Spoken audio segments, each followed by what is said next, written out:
Hello and welcome. In this video, we're creating a simple login system with Python and Tkinter. I'll walk you through the basics, starting with how to register a user, then testing login with incorrect passwords to see how errors are handled, and finally logging in successfully.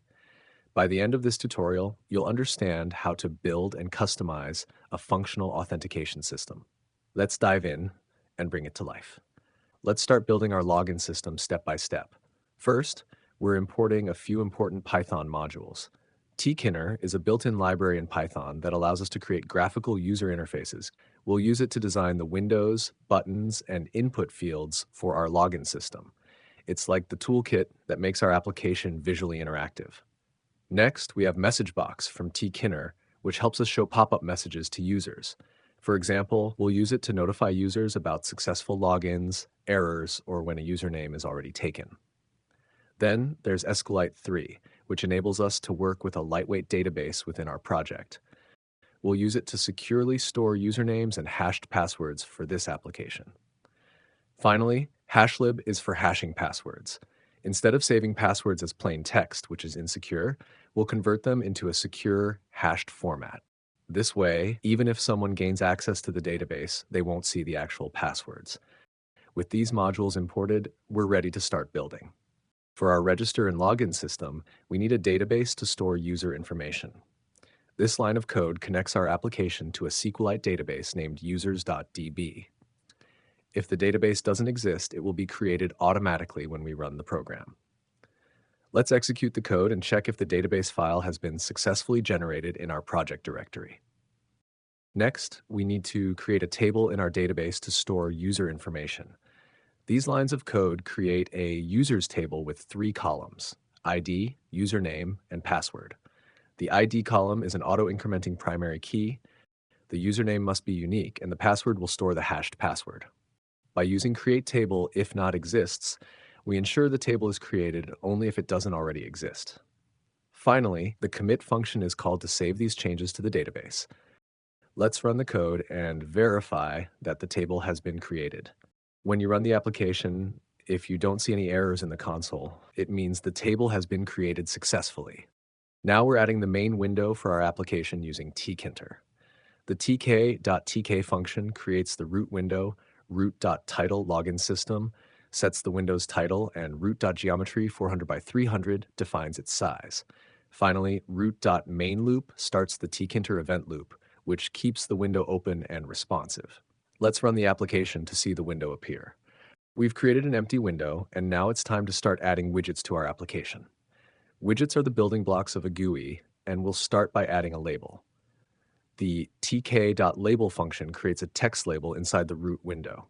The root here refers to the main window of our application, which we created earlier using tk.tk. This is where all our widgets will be placed. The text equals username sets the label's text. Font equals Arial 15 defines the font style and size, and background and foreground set the background and text colors respectively. The padding equals 5 method arranges the label on the window and adds vertical spacing, padding around it. Let's run the application to see this label displayed. We've added the label to the window, and now let's continue building the interface by adding an entry widget. The tk.entry function creates a single-line text input field inside the root window. Here, width equals 20 sets the number of characters that can be displayed, and font equals Arial 15 specifies the font style and size. We assign this widget to username entry so we can later retrieve the text inputted by the user. The pack method arranges the entry widget on the window. Let's run the application to see the input field below the label.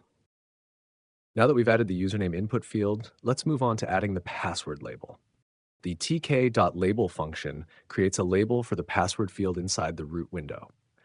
Similar to the previous label, text equals password sets the label's text. Font equals Arial 15 defines the font style and size, and background and foreground set the background and text colors. The padding equals 5 method adds vertical spacing around the label to ensure it looks nice and clean. Let's run the application to see the password label displayed below the username field. Next, let's add the input field for the password. The tk.entry function creates a text input field for the password. Here, show equals stas ensures that the characters typed into the field are hidden, replacing them with asterisks for security purposes. The width equals 20 sets the number of characters that can be displayed, and font equals Arial 15 defines the font style and size. We assign this widget to password entry, so we can later retrieve the password inputted by the user. The pack method arranges the entry widget on the window. Let's run the application to see the password input field below the password label. Now that we have the input fields, let's add the login button to our application. The tk.button function creates a clickable button in the window. The text equals login sets the text displayed on the button. The width 10 determines the button size, and fonta Arial 15 defines the font style and size. The background is green, and foreground equals white set the button's background and text colors. Finally, pack patty equals 10 adds vertical spacing around the button to make it look neat. Let's run the application to see the login button displayed below the password field. Now let's add the register button. It's similar to the login button. Text equals register sets the button's label, width 10 defines its size, and background equals blue and foreground equal white style the button. The pack patty adds spacing. Let's run the application to see the register button displayed. Next, we define the login function, which retrieves the username and password entered by the user and passes them to the login user function. Although we haven't yet linked this function to the login button using command login, this step prepares us to handle the login process once we connect the button to this function. We'll also define the login user function shortly to check the credentials against the database. Now we link the login function to the login button by adding command login to the button. This connects the button click event to the login function. So when the user clicks login button, the entered username and password will be passed to the login user function for validation. Next, we define the register function. This function retrieves the username and password entered by the user and passes them to the register user function for processing. Similar to the login button, we link this function to the register button by adding command equals register to the button. This ensures that when the user clicks the register button, the entered information will be passed to the register user function. Now we define the hash password function.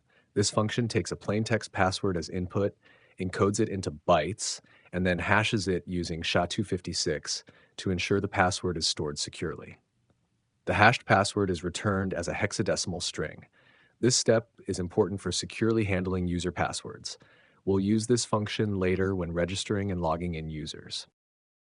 Now, we define the login user function. This function takes the entered username and password, hashes the password using the hash password function, and then checks the credentials against the database using a SQL query. If the username and hashed password match a record in the database, it shows a success message. Otherwise, it shows an error message indicating invalid credentials. This function handles the core logic of the login process. Next, we define the register user function.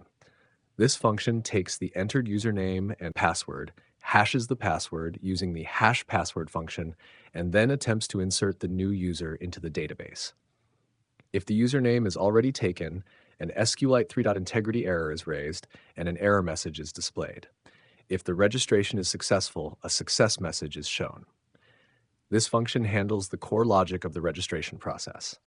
Finally, we run the application and test everything to ensure it works as expected.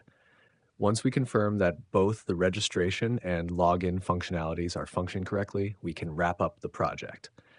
The user can now register with a new username and password and log in with the credentials they've registered. This completes the login system project. Thank you for watching. If you have any questions, feel free to ask in the comments or reach out. Happy coding.